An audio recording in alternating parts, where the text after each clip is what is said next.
guys, my name is Bluenbroke and welcome back to my YouTube channel. Just before I go into anything, for you eagle-eyed people, I'm in a different place. I don't know if you remember, but a couple of weeks ago in my introduction video, I did tell you that I'd be moving house. I finally have. Woo!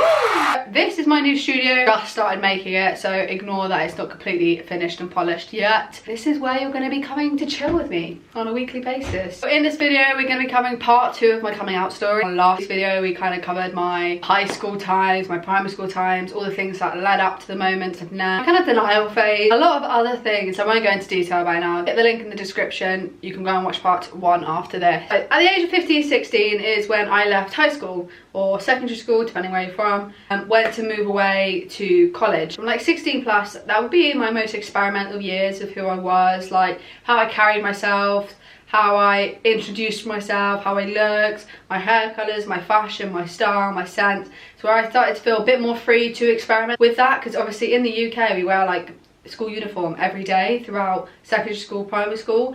I felt like there was no adaptability to that really. So when I went to college, you could wear what you wanted. I definitely started to experiment with how I looked, how I presented myself, and that also helped me understand who I was in general. As you step out of one school to the next, you end up meeting so many different people. College and uni, you branch out and people tend to move across the country and come from loads of different places, whereas in like high school, usually it's just like a catchment area, so just the people in your local area go to your school. I actually moved away for college. I moved more into like the countryside in the UK. I met such a variety of people who were still finding themselves as well, people who fit into like the norm, a lot of quirky people too who just were unapologetically themselves, and I really admired that about them. I think that's when I first found my confidence to introduce myself as bisexual. People would ask me, what's your sexuality? I think that's the first real point where I felt comfortable to say, oh, I'm bisexual, because everyone around me was more accepting. There was a lot more people who had come out in different sexualities in the area as well. It wasn't just like I was the only gay in the village at this point. Say bisexual as well. I talked a lot about bisexuality in my first video. Even though I am gay now, for a long period of time I did truly believe that I was bisexual. I was dating men, and a period I was dating men and women. I was still discovering myself, and it was kind of like an open option thing, like maybe I just haven't found the right one, because I think that's just something that everyone says to you. So I started to believe it and go, maybe I actually haven't found the right one. I labelled myself as bisexual, even though I knew already that I was more lenient to women. But at that period of my time, I didn't really have that many experiences with girls. Just before I had the summer before college, I had a long distance girlfriend for the first time who I went to go and see, which is really hard at that age, especially. It's like the first stepping stone, because I got to know them online. Because like I said before in my last video, is before I moved out there was no one gay in my area. And in the summer before I went to college, I had my first like local girlfriend, someone who I could actually see regularly. Opened my eyes a lot more. It didn't work out, which is absolutely fine. And it was short-term relationships, but they were eye-opening, because I suddenly felt that spark that I felt like I'd been missing with guys. Even though, don't get me wrong, they weren't the loves of my life, they weren't my soulmates, nothing like that. It was just that connection, that romance, and that attraction was a lot more present than I ever felt before dating guys. Despite them not working out in those relationships, I'm still really grateful for those people, me and for them. I think it was quite eye-opening to just experience that with another woman, and more about yourself and your sexuality and what you like and what you don't like. As I moved for college, I felt way more able to be open about who I was, and not feel so worried about losing people, because when I moved, I didn't have anyone to lose in the first place. I came out as bisexual, and in the first year of college I did date another guy. Anyone who was in my life at that time watching this can agree it was very much just like a friendship. That was the last guy I ever dated, but I think I just learned from that last relationship that it just wasn't what I wanted. I wasn't getting that spark that I previously felt with a girl. As the year kind of progressed and I broke up with him, I feel like my label, when people asked me what my sexuality was, I think my answer did develop over time, like being bisexual to open-minded. Follow it with an explanation, because no one knows what you're talking about. Really am only attracted to women. That's the only times I felt spark, but I wanted to still be open to maybe I just haven't found the right one yet. A good year or so I did label myself as open-minded. I was gay then, I am gay now, but I think I still was living in a little bit of denial. I'd say that's the majority of my journey in like year 1 of college, focusing who I was and what my sexuality was, but also like learning about denial and the things I was doing that was creating denial in my own mind. I found myself a lot in that year. I met really loads of cool people in that period of my life who allowed me to be free and allowed me to be open about who I was. Year 2 of college, this year I was basically studying sports with Chelsea, which I've explained in another video. Second year I decided to stop doing that. I didn't want to do sports and I didn't want a career in football. I moved back home to London and decided to go to a creative school that did photography, and that was what I'd studied. I think when I moved to that school, it was a very quirky section of the school, so I was in the arts department. Everyone was super creative, and I'm not gonna lie, a lot of them were gay. Started to find a style that I eventually settled with. Gone through a really quirky phase before that, where bright colours, bright hair, out, proud, loud, and I kind of got to a more neutral wardrobe in a way, like style. I definitely still have bright clothes and like very vibrant clothes,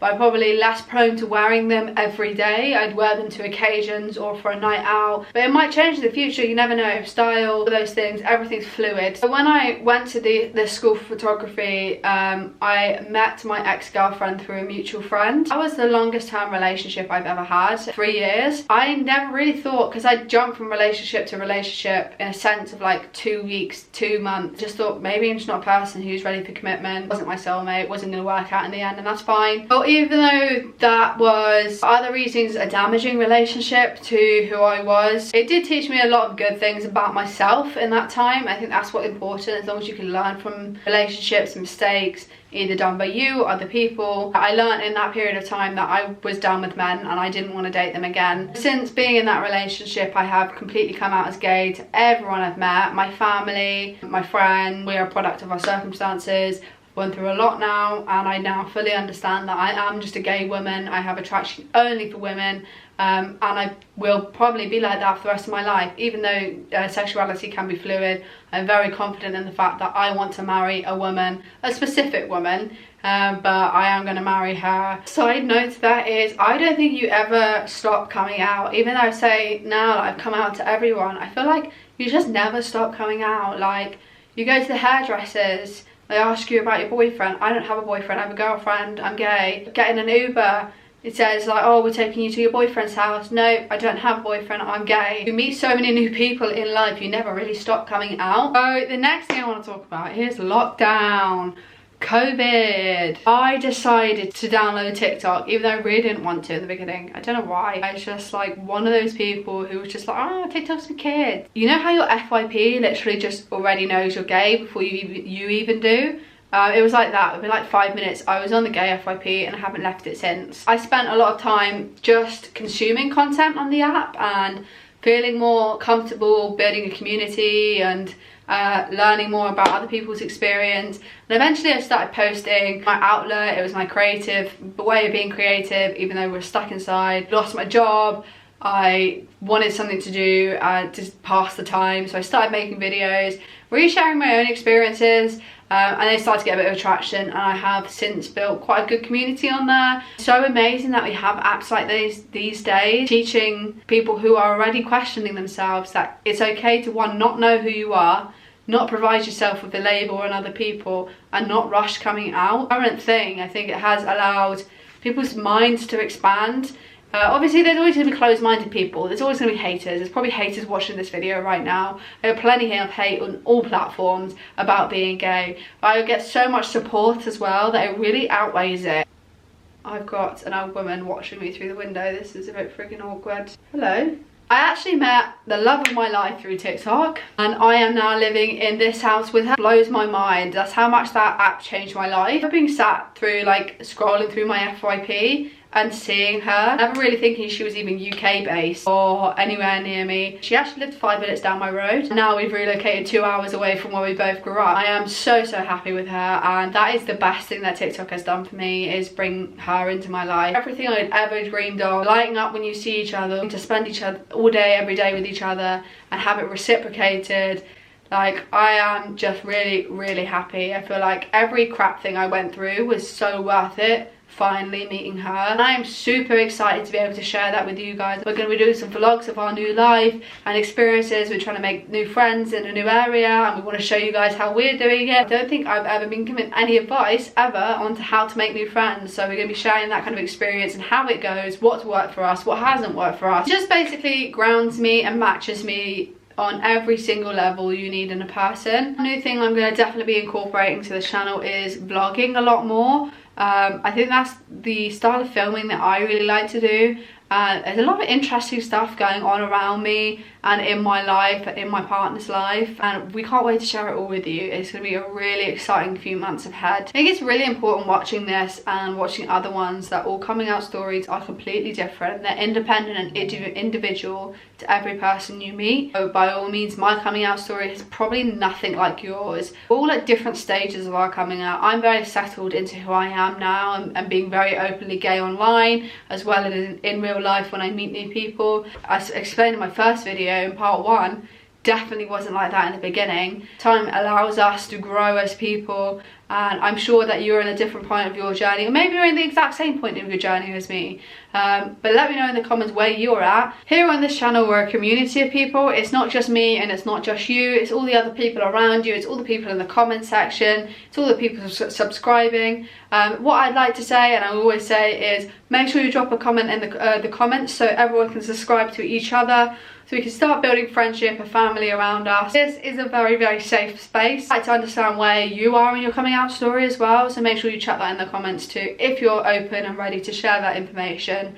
You don't need to disclose ages, locations, names, anything like that. Just tell me a bit about your journey. Has it been easy? Has it been hard? I'd love to know. You're going down and supporting each other in the comments and giving your own advice. I post every day on TikTok, so make sure you go over there. If you're missing some daily content, go check that out as well as shorts every day here on YouTube. So make sure you're subscribing today, turning on your notifications so you know exactly when I posted the next gay meme. I also have a lot more real life content going out on Instagram, so make sure you hit follow on there too. I literally love you all so much. We've got over 100,000 of us now in this little family. I'm looking forward to seeing you back here again, same time, same place next week for another video. See you all later. Have a great week. Bye.